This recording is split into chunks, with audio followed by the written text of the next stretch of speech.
Now, away from that, we have the federal government, which has alerted, the airport of a planned major attack, which might be coming up. I think it's like it's sensing it. Now, the federal government yesterday raised the alarm over the planned attack on some major airports across the Federation. The Minister of Aviation, in a memo to Airport Security Chief, stated that criminals were planning to strike gateways in Lagos, Abuja, Kaduna, Maiduguri, Sokoto, and Kano. Now, this notice dated April 9, 2021 and signed by FAN's Deputy General Manager, Administration and Logistics, SM Maman, regarding security threat to criminal element against airports in Nigeria, and to request the immediate enumeration of appropriate countermeasures for the safety of airport facilities on that purview. Now, they also required to call an emergency meeting of Airport Security Committee to study the current state of airport security,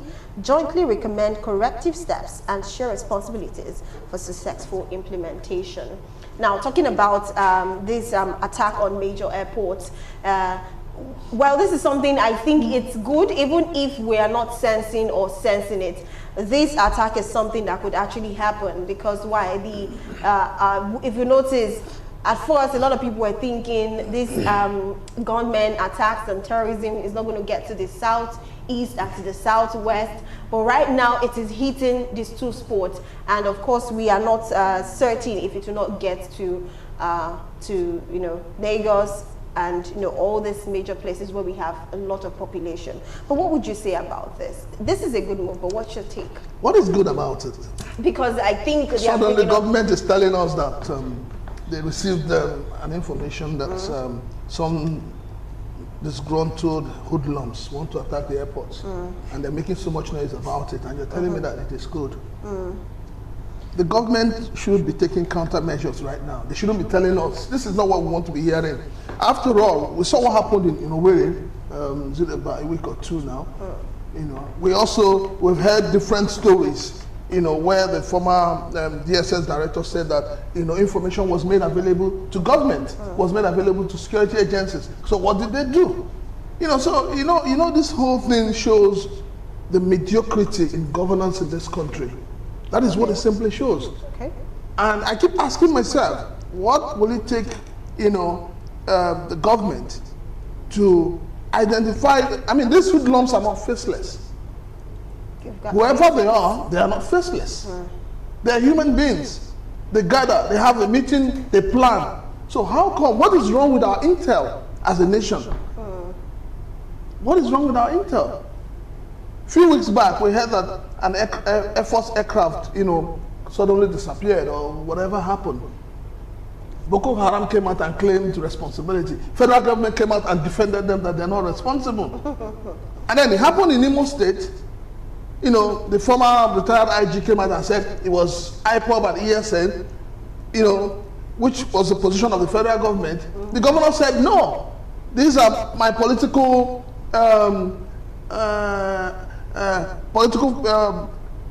these are politicians that are disgruntled by his leadership.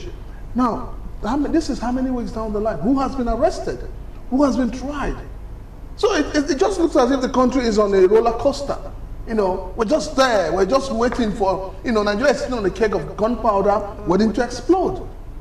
So this is not the kind of information that should be filtering out to Nigerians. You're telling us, okay, so you want the ordinary Nigerians to do what? You want us to, go on the streets, you want us to carry placards, you want us to carry sticks and go and fight these supposedly hoodlums or faceless armed men. So I don't understand, sometimes when those in governance make statements, I ask myself, what do they want to achieve? Because I don't see what government wants to achieve with this. You're just trying to heat up the polity, So please, there's nothing to be happy about with this. This doesn't make sense to me at all. Okay, Dr. Maduka, would you agree with Prince? Yeah, I think I have to agree, because when you look at the whole scenario, you see that most of our leaders are confused. What is it that is not besieged? We are all besieged everywhere. If you go to village, in fact, it's just recently, I think yesterday, that another attack was carried out in Ebonyi State. Ebonyi State. So you're talking about what ought to happen. What about the one that had happened? And you know, one of the things I discover about us, especially those people that are in the affairs or in the helms of affairs in the country, they don't know when to filter certain informations. There are some information that you don't filter. One of them is security issues. So I don't expect them to talk about this in public. What they need to do is to see how they can now make effort to ensure that those people that are involved are held responsible. For instance, what's happened in Owerri, like he said, there was information. Even with this information they've given about the airport attack, is he going to stop it? I expect them to say, oh, these are the information we've gotten, but we are taking so measures. If you want to open it to public, then let the public know what the efforts are, so that we equally can understand the measures you're taking. But you see, what I discovered, Nigerian sells when it's about giving fears to the public. Because everything now is fear. The public are afraid of everything. You know, you are sleeping now, you can't sleep with your 2 eyes closed. You're going home, you're looking at your back. So there's a lot of problem in this country. So it's not about the airport. Okay. It's about the entirety of this country. We are besieged by not only bandits but terrorists. Because when they are talking about, they call hoodlums. And I'm just surprised how they rename terrorists hoodlums. Because anybody who wants to bomb airport is a terrorist. A terrorist, yes. So how are you saying that it's a hoodlums? You see, these are the things that I hate. People take names and give it to, you know, I don't understand. We have re-christianed terrorists. We remove them from terrorists to bandits. Now it's hoodlums. Now the other day is unknown gunmen. What are you talking about? Some non-gunmen could go to like in Imo State, a whole police headquarters, bomb everywhere, destroy everywhere, go to recreational center, release everybody, and they are still saying they are gunmen. It's just unfortunate. We have Confucianists in power. That's what I would say. Okay, well, as much as I want to believe and understand what we talked about here, but I still feel, in as much as we're not supposed to talk about security issues out to the public, at least for mental or whatever sake, we have to protect the lives of Nigerians. But I still feel that this is still a good call, because it possibly means maybe our security is not so tight when it comes to our airports. So right now, then being, you know, extra careful, because let's be honest, sometimes some warnings just makes you extra careful. There's some things we just probably look over like, oh no, it doesn't matter. But right now, with that call, I think it's going to bring maybe a much more consciousness. Sanity. It's not true. I feel so. Lots of no. Let me tell you the way we took the COVID issue. If you go to the airport now, the way they will screen you, the way they treat you, the way, let me tell you, who are those ones? They're security issues. So you're not telling me that in all our airports there's no security. There are different types of security in airports. So what you need to do to have a synergy amongst them. Because what I discovered is some people were working how to get peanuts from passengers, some were working how to pify your luggage. So there's no synergy. Each and every one in that security network within the airport, they have their own particular point of focus. Because if it's for security, we have it there. It's not about security. We have it. It's just like you were talking about the seaports, where now we have had infiltration of guns, everything is coming in. Are you telling me there's no security people? We have customs, we have Navy, we have even NPA police. So a lot of people are there. How come that a container filled with guns could enter undetected? And that takes me to a very, very annoying issue, that when you buy a car and you're driving, a custom person will now come and stop you on the road and start asking you questions. Meanwhile, this thing came out of the custom bay. If you are traveling now, you get to Benin or you are in trouble. They will stop you and ask you for papers that are not supposed to be. And you ask yourself, what is it? Recently, you heard about what happened in Ibadan. I think it was discussed here, where custom people took trailers and went to the market and carted away all the bags of rice. Where are these bags of rice coming from? So the issue that, like I said, most of our leaders, probably everybody who is in charge or who has attained certain level in governance, whether in state or department or what, should go for mental check.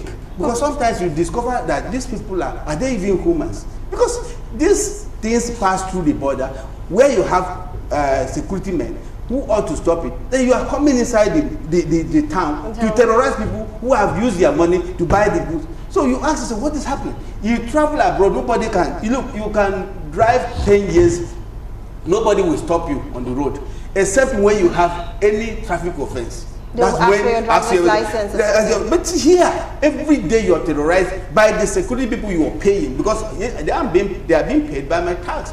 But they are making you look as if you're nothing. And in fact, the way they threaten you as if you've stolen the car you bought. And it happened to me December. And I told the guy, look, this is my retirement money. I use it to buy this car. And you're telling me I should bring this, what? Am I going to carry the whole document inside this car? I can't. What is required of me to carry in the vehicle is what I carry. And I cannot carry another. If you want to trace it, go and trace it anywhere. For Christ's sake. You know, they delayed me and I said, I'm not paying you anything. If you want to delay, if you want to carry the car, I can take another vehicle. Because it's becoming irritant. Okay. The thing they are supposed to do as security people, we are not doing it. You are not even stopping me to check whether I have ammunitions. You're checking the vehicle. And the same thing to other passengers. Now, the worst part, now let me just put this on. And where we are going to have this problem is because of the thinking pattern of security guards. Now, most youths now are afraid of security. Most of them are being picked randomly. When your friend is picked without doing anything, the friends gather and you have created a melancholy in them and they can fight back. Sure. You know, talking about this security alert and all of that, you know, and I want to ask a question, you know, which I also believe that those in government are watching and they are listening and they should be able to provide answers to. I think sometime in March, 6th of March or 7th of March, the staff quarters of the Federal Airport Authority in Kaduna was attacked by supposedly gunmen. And they, abducted families and all of that. Now, the question that is begging for an answer is, these guns, I remember somebody was saying we have about, is it 50 or 16 million or 20 million guns? Oh yeah, more than 20 in circulation. Yeah, circulation, yeah. And small the question is small guns. Where are they emanating from? Few months back, few months back, just before the last election, I remember vividly well that the former governor of Ogun State, Amosu, suddenly called a press conference and handed over some supposedly guns to the Nigerian police. And the man is working freely. Nobody has questioned him how he got those guns.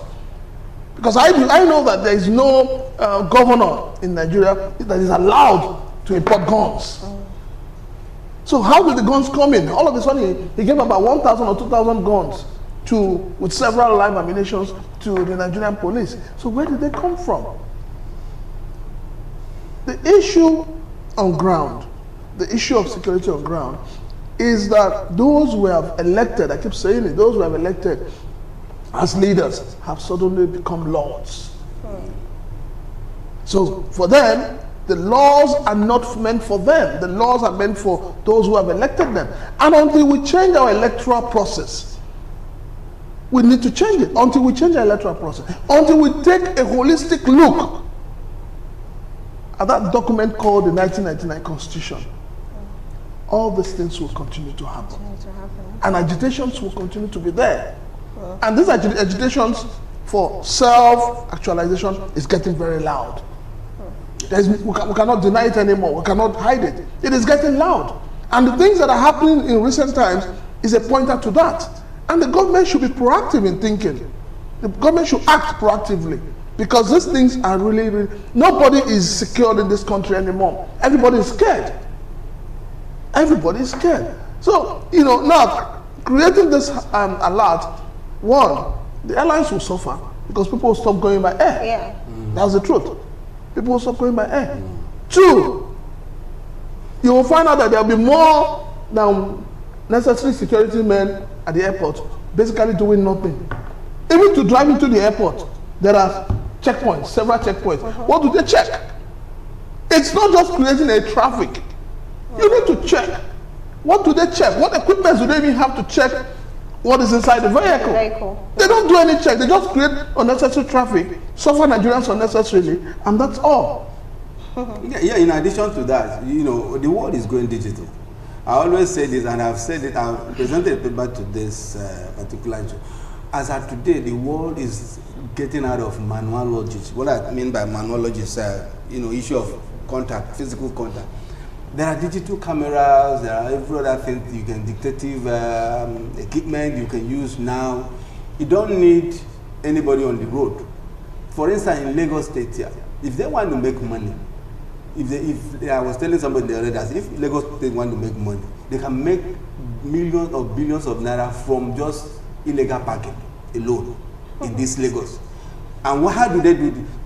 Bring in scanners in each of those major streets. You don't need to be there.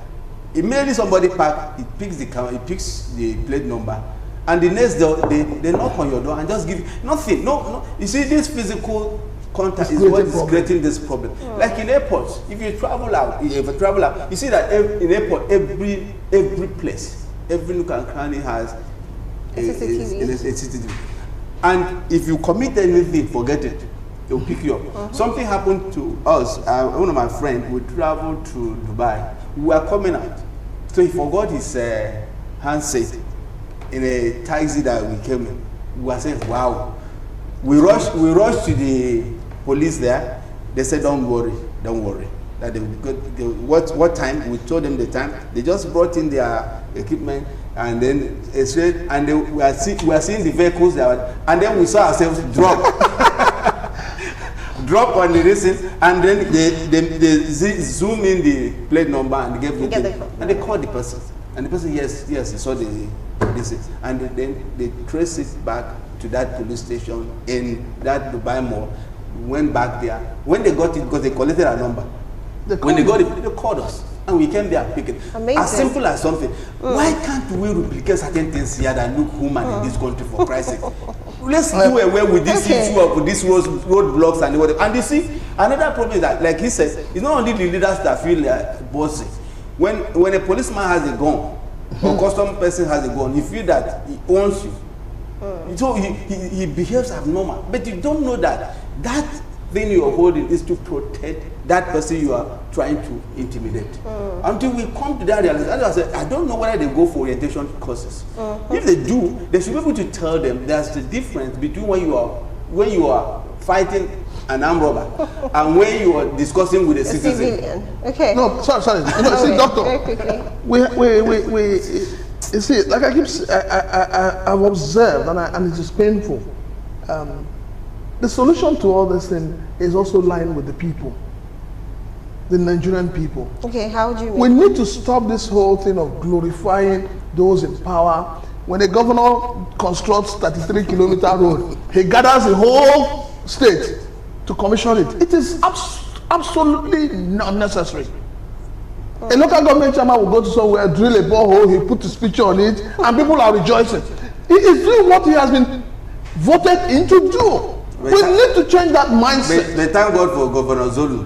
You know, if you listen to what he said the money I'm going to invite people to come and commission a road that is will help me build another road. So, and you look at this Wike is commissioning a road. You call how many governors? You are talking of Wike. The other guy, Kogi governor. Hope Uzodinma just commissioned, and he invited the Senate president. So what is all this now? What is all the this is our work you are supposed to do. It is normal. It's just like what you're doing now. This is what you're paid for. So why are you making it? And unfortunately, like he said, we are enemies to ourselves. Why are you applauding such absurdities? Because they are absurd. In other countries, you don't. So President Biden wants to commission and the whole city will now have with something. What?